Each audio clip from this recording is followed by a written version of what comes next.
Good morning and welcome to Gem Hunter Stories Afterthoughts. As always, I want to thank you for watching today's show, Romancing the Stone, a Gemmological guide to romance. Got a whole lot of phone calls, comments, and thank you so much for being involved in this show. I learned more from your comments and seeing how it resonates with you. One comment I got in particular was due to what I said in the show, that I told you guys in the beginning that I didn't particularly like Valentine's Day. As a hopeless romantic, I didn't believe in Valentine's Day. And some people got upset. Well, how are you talking about romance? You don't even believe in Valentine's Day. So let me address that. I believe in Valentine's Day. I think Valentine's Day is a beautiful holiday. It's a beautiful moment, potentially a beautiful romantic moment to sit down with the person that you like or the person that you love and enjoy a wonderful meal and flowers and things like this, but it's not enough.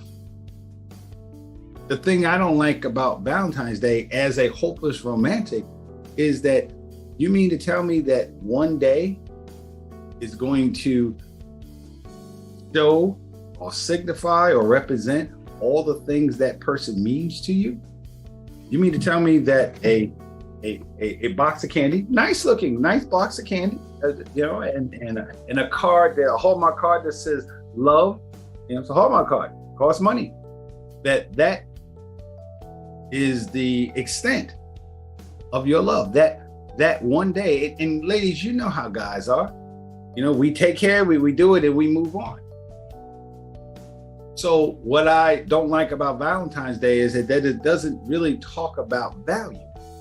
It talks about the here and now, or tonight or today, but it doesn't really talk about value.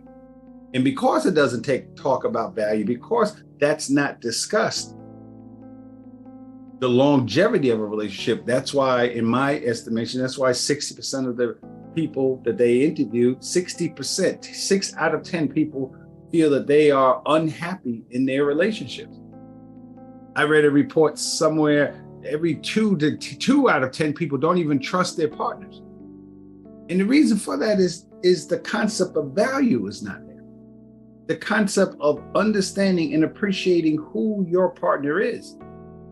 And you wouldn't do that if you could look at your partner in the same way as you did a gemstone. For the next few weeks, or really the ongoing thing, we're going to be talking about the elements of what makes a gemstone a gemstone. Today we talked about rarity.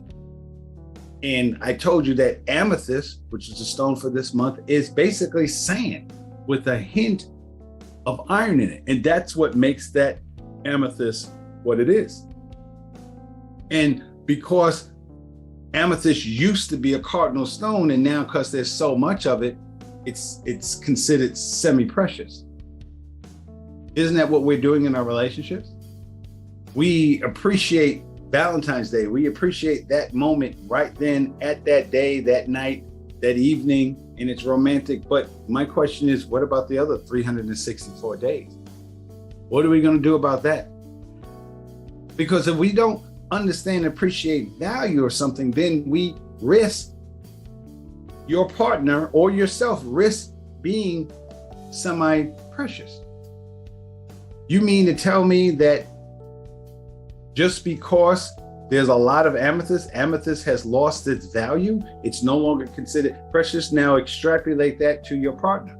Because you see them day after day, week after week, you sleep with them, you live with them, you eat breakfast, you pay bills. So does that person's value decrease just because you're there every day? Just because they're in your life all the time? That's not the secret of a relationship. We have to appreciate the rarity. We have to, one of the elements, there's 4 of them: rarity, beauty, durability, and desirability. Those are the elements that constitute what makes a gemstone a gemstone. And I submit to you that your partner, the person that you're in love with, and even you, if you're celebrating quirky Alone Day, which I think is just a wonderful holiday to literally say that you are quirky alone, that the characteristics of you is wonderful and you're enjoying it. So we need to go back to appreciating how rare you are, how rare that person that you love is. And once we begin to do that, then I think that's the direction for us to begin to understand the importance of the relationship with the person that we're with. That person is rare, that there's 8 billion people on the planet, and they decided for whatever reason, they like you. That they love that you have no hair, or they love the way you walk, and they love the way you read, or the way your brow furrows when you get angry or you're thinking about something. Those are the things, those are the qualities that make you special. So Valentine's Day, in my opinion, should be the beginning of a wonderful story. Valentine's Day is basically once upon a time, and you start your story from there. And if you've already been in that story for such a long time, once upon a time, as I tell you all the time, is a time machine. You go back to the 10 to 20 to 30 years when you met that person, or the 10 to 20, 30 days that you met that person, and you remember what made them special. You remember what makes them unique. You remember what makes them real. So that's what this program is about. This program is about, look, it's not the program. I'm sure there's people who are experts in relationships could say all kinds of things. But for me, from the experience that I've had in my 62 years of living, it's about value. It's about appreciating the person that you're with, the partnership that you formed with that person, and or appreciating yourself. Appreciating the characteristics that you have, appreciating the things that you bring to the table, looking yourself in the mirror and realize that you are special, you are unique. And because you know you are. 8 billion people, and there's nobody that looks and acts and sounds and talks and feels the way you do. So I hope you enjoyed today. I hope you can begin to see the analogies of being a gemstone and being a person, and more importantly, being a woman. And next week, we're going to take it to the next level. We're going to talk about what happens when something is not rare. We're going to talk about blood diamonds and talk about this amazing documentary that's on Showtime. That's the streaming network I couldn't think of. Showtime has a documentary called Nothing Lasts Forever. And it's literally this whole expose about the diamond industry. We're talking about the top industry in the jewelry industry.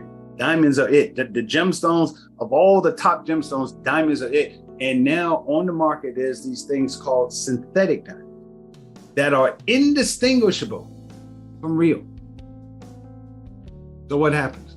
What happens to the value of something when something that you had was real and you promoted that for 200 years? You told the story of diamonds and how rare they are, how special they are. Diamonds are forever. Now you realize that we live in a day and age where you can not only make that same substance. Synthetic means it's exactly the same chemical composition of a diamond, and it's in so much so that it's indistinguishable from what's real. What would happen with that if that was a relationship? What would happen if that was a person where that person wasn't who you really wanted it, but you couldn't tell the difference? Gem identification. So we're going to talk about blood diamonds in that documentary next week. I'm going to have one of my favorite viewers and a Marine Corps buddy, Charlie Jones, is going to come on and be my guest, and we're going to have that conversation back and forth. So until next week, I really look forward to seeing you again on Gem Hunter Stories, again at our new time at 9 o'clock Central Standard Time. Go ahead and make the adjustment wherever you can. And until then, my name is Barry B. Mixon, and I am a Gemmological storyteller. And I think I want to give you a different assignment today. I think I want you, on top of discovering the value of your story, I want you to really begin to understand that nothing has value without a story. So until next week, au revoir, à la